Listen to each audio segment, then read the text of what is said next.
तो ये क्वेश्चन देखेंगे सभी। यहां पे आप इस क्वेश्चन में ऑब्जर्व करेंगे, ये 3x3 मैट्रिक्स है। 3x3 का मतलब है इसमें टोटल मिला के 9 एलिमेंट है। इसमें टोटल मिला के 9 एलिमेंट है। तो अभी हम पढ़ेंगे कि ये 9 एलिमेंट में कैसे कोफैक्टर कैलकुलेट करना।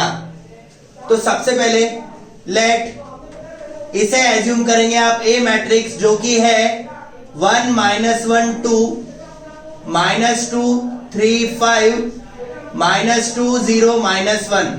यह आपका ए मैट्रिक्स है। अब सबसे पहले आप इन एलिमेंट्स को नाम देंगे। तो फॉर एग्जांपल ये तीनों एलिमेंट फर्स्ट रो के हैं, तो आप इसे बोलेंगे A11। A11 का मतलब फर्स्ट रो का फर्स्ट एलिमेंट जो कि है 1। उसके बाद ये है फर्स्ट रो का सेकंड एलिमेंट, मतलब होगा A12, ये है -1। उसके बाद ये होगा A13 जो कि है 2। तो ये आपका A11, ये आपका A12, ये आपका A13।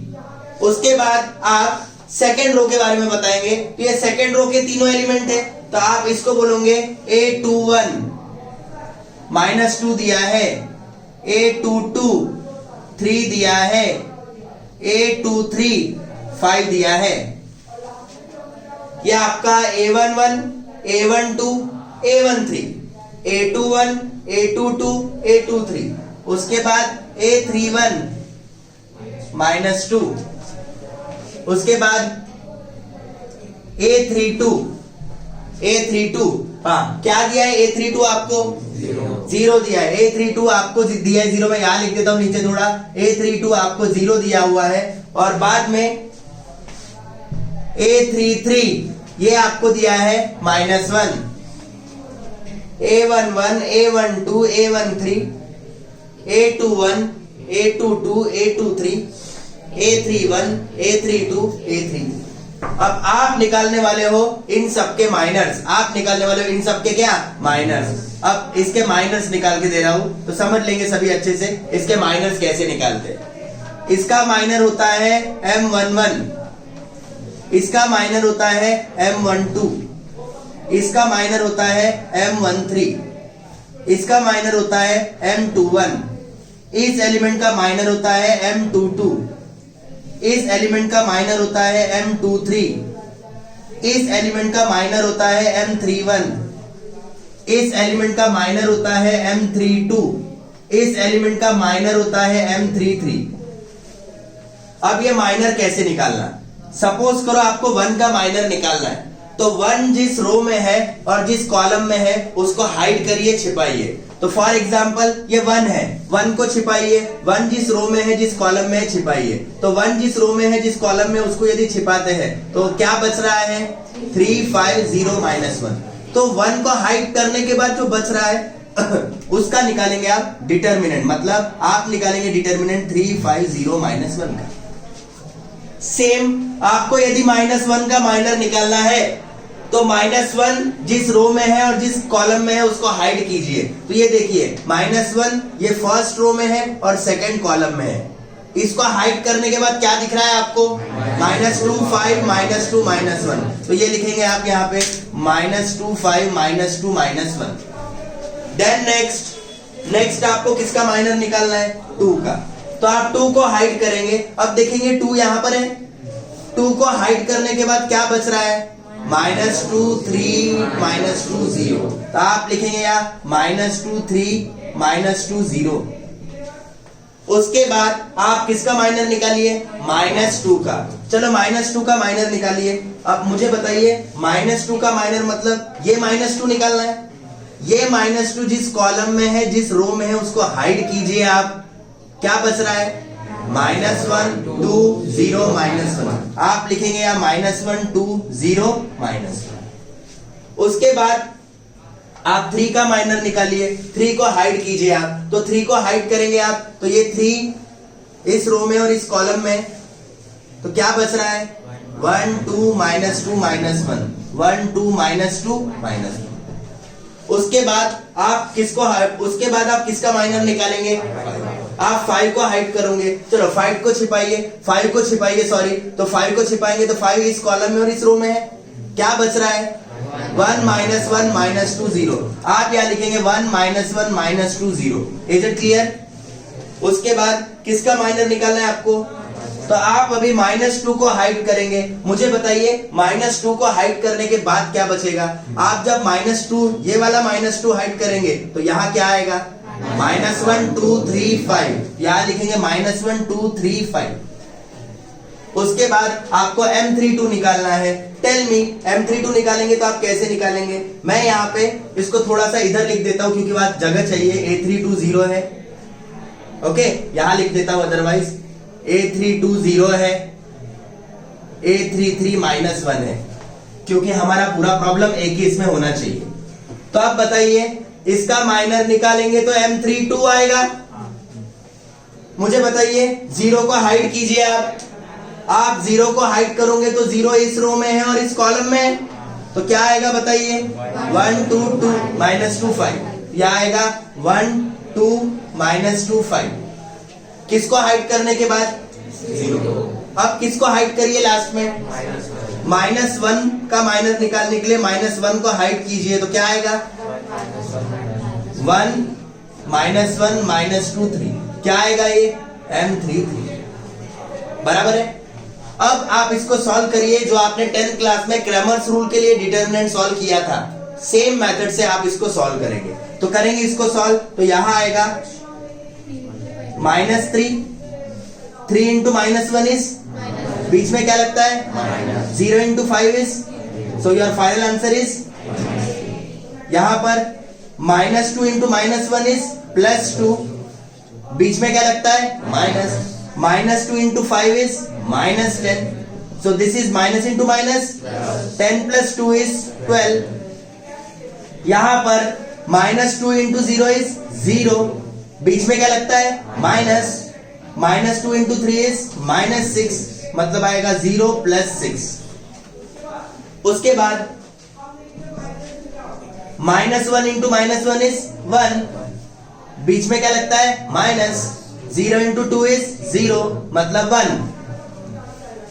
उसके बाद 1 इंटू -1 इज -1, बीच में लगता है -2 into 2 is -4, that is -1 + 4, because minus into minus is plus, so this is 3. After that 1 into 0 is 0, बीच में क्या लगता है? -2 into -1 is 2, that is what? -2.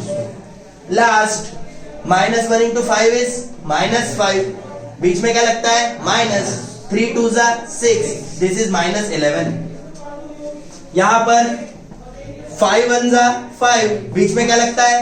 -2 into 2 is -4, that is 5 + 4 is equals to, यहां पर 3 1s are 3, बीच में क्या लगता है? -2 into -1 is 2, that is what? 1. तो ये आपके सारे के सारे मैंने 9 के 9 एलिमेंट्स के माइनर्स निकाल लिए। उसके बाद हमें फाइनली निकालना पड़ता है कोफैक्टर्स, जिसका ट्रिक मैं आपको ऑलरेडी बहुत अच्छे से दे चुका हूं। How to calculate cofactors. Cofactors means इसका कोफैक्टर रहेगा C11, इसका C12, C13, C21, C22, C23, C31, ये रहते हैं कोफैक्टर्स। यहां पे C32 और यहां C33। अब मैंने आपको एक शॉर्टकट ट्रिक बताया था। With the help of this shortcut trick you can easily calculate the cofactors. अब वो शॉर्टकट ट्रिक कैसे होती है? आप यहां पे लिख सकते हो -1 का पावर 1 + 1, -1 का पावर 1 + 1 इंटू -3, -1 का पावर 1 + 1 इंटू -3। यहां आएगा -1 का पावर 1 + 2 इंटू 12। उसके बाद यहां आएगा -1 का पावर 1 + 3 इंटू व्हाट? इसका आंसर नहीं लिखा मैंने, 6। यहां आएगा -1 का पावर 2 + 1 इंटू 1। यहां आएगा -1 का पावर 2 + 2 इंटू 3। यहां आएगा -1 का पावर 2 + 3 इंटू -2। यहां आएगा -1 का पावर 3 + 1 इंटू व्हाट -11। सही कर रहा हूं? यहां आएगा -1 का पावर 3 + 2 इंटू 9 और यहां -1 का पावर 3 + 3 इंटू व्हाट। उसके बाद आपको याद रखना है, ऐड करके इवन नंबर आया तो साइन चेंज करने की जरूरत नहीं है। ऐड करके इवन नंबर आया तो साइन चेंज करने की जरूरत नहीं है, और ऐड करने के बाद ऑड नंबर आया तो साइन चेंज करना माइनर के, बराबर है। तो देखो फॉर एग्जांपल यहां पर यदि मैं यहां बात करूंगा तो यहां ऑब्जर्व करेंगे आप 1 + 1 कितना होता है 2, और 2 is even number. Even number मतलब साइन चेंज करने की जरूरत नहीं है। ये पहले -3 था और अभी भी -3 ही रहेगा। यहां 1 + 2 इज 3 इज ऑड, मतलब साइन चेंज होगा। 12 का -12, 1 + 3 इज 4, इवन नंबर है। इवन नंबर में साइन चेंज मतलब 6 का 6 ही रहेगा। 2 + 1 3 इज ऑड, दैट्स व्हाई 1 का क्या होगा -1। 2 + 2 is 4 is even, sign change नहीं होगा मतलब 3 का 3। 2 + 3 is odd number, sign change होगा -2 का 2 + 2। 3 + 1 is that is even, sign change -11 का -11। यहां 3 + 2 is 5 is odd, sign change होगा 9 का -9। 3 + 3 इज 6 इज इवन में साइन चेंज नहीं। तो ये होता है आपका कोफैक्टर। क्या होता है? कोफैक्टर। अब आप you can easily solve the question number 2 as well as question number 3 of this same exercise, that is 2.1 exercise। तो आपको उसकी हिंट दे रहा हूं मैं, आप इसी प्रॉब्लम को आगे कंटिन्यू करके क्वेश्चन नंबर 2 और 3 सॉल्व कर सकते हो। तो मैं आपको इसी प्रॉब्लम के माध्यम से वो समझा के देता हूं, समझ लीजिए। तो ये मैंने कोफैक्टर निकालने के लिए बोला। कोफैक्टर कैसे कैलकुलेट करना मैंने ये बताया। सपोज कीजिए आपको बोला मैट्रिक्स ऑफ कोफैक्टर निकालिए, मैट्रिक्स ऑफ कोफैक्टर निकालिए। तो मैट्रिक्स ऑफ कोफैक्टर का मतलब होता है C। मैट्रिक्स ऑफ कोफैक्टर को आप डिनोट करते हो C से। कुछ लोग बताते हैं कि कैपिटल A से भी डिनोट करते हैं, आप वैसा भी कर सकते हो। तो मैट्रिक्स ऑफ कोफैक्टर को डिनोट करते हैं C से, और जितने भी कोफैक्टर आपके आंसर में आए वो सारे के सारे लाइन से लिखे जाते हैं। फॉर एग्जांपल फर्स्ट रो में के लिए कौन कौन से आए? -3, -12 और 6। -3, -12 और क्या 6। सेकंड के लिए -1, 3, 2। उसके बाद थर्ड के लिए -11, उसके बाद -9 और क्या 1। ये हो गया matrix of cofactor. Matrix of cofactor का मतलब होता है जो भी हमारे कोफैक्टर आए वो सारे के सारे C मैट्रिक्स को एज्यूम करके लिख डालना, वो हो गया आपका मैट्रिक्स ऑफ कोफैक्टर। क्या हुआ? Matrix of cofactor. अब एक एक्स्ट्रा का आता है कभी निकालने के लिए, उतना भी आ सकता है, एडजॉइंट ऑफ A निकालना। एडजॉइंट ऑफ A निकालना। अब ये क्या होता है एडजॉइंट ऑफ A? तो एडजॉइंट ऑफ A, जिसको शॉर्टकट में ऐसा भी लिखते हैं एडजॉइंट ऑफ A, तो एडजॉइंट ऑफ A का मतलब होता है C ट्रांसपोज। C ट्रांसपोज, जिसको पढ़ते हैं C मैट्रिक्स का ट्रांसपोज। और बच्चों सभी ने, मैंने पहले ही आपको 11th स्टैंडर्ड में बताया है, ट्रांसपोज का मतलब होता है रो और कॉलम को इंटरचेंज करना। To interchanging row and column is called as transpose. जब रो और कॉलम को इंटरचेंज करते हैं तो क्या बोलते हैं उसको? ट्रांसपोज। तो फॉर एग्जांपल हमें यहाँ पे एडजॉइंट ऑफ A निकालने के लिए किसका ट्रांसपोज करना है? C का। तो ये जो C है इसके जितने भी रोज है उसको कॉलम में कन्वर्ट करो, मतलब जो भी आड़े एलिमेंट है उनको खड़े में लिखिए। तो यहां पर आएगा -3, -1, -11। ये देखिए पहले जो खड़े थे, जो कॉलम थे, उसको रो में लिख रहा हूं। तो -3, -1, -11 को ऐसे लिखा मैंने रो में, बाद में -12, 3 और -9 और लास्ट में 6, 2, 1। तो वो डिपेंड करता है क्वेश्चन वाले के ऊपर कि क्वेश्चन में क्या पूछा हुआ है। क्वेश्चन में बोला कोफैक्टर निकालना, तो आपको बस यहां तक सॉल्व करना है। क्वेश्चन में आपको बोला मैट्रिक्स ऑफ कोफैक्टर निकालो, तो ये कोफैक्टर कैलकुलेट करने के बाद आपको C निकालना है। और यदि क्वेश्चन में बोला है एडजॉइंट ऑफ A निकालो, तो फिर ये फॉर्मूला लगाना है कि adjoint of A is C transpose. Transpose मतलब इंटरचेंजिंग रोज एंड कॉलम। तो जो भी आप ये कोफैक्टर का मैट्रिक्स बनाते हो, इसके जो भी कॉलम है उसको किस में कन्वर्ट करना, रो में, मतलब जो भी खड़े में एलिमेंट है उसको किस में लिखना, आधे में। होप सो सबको अच्छे से समझा होगा।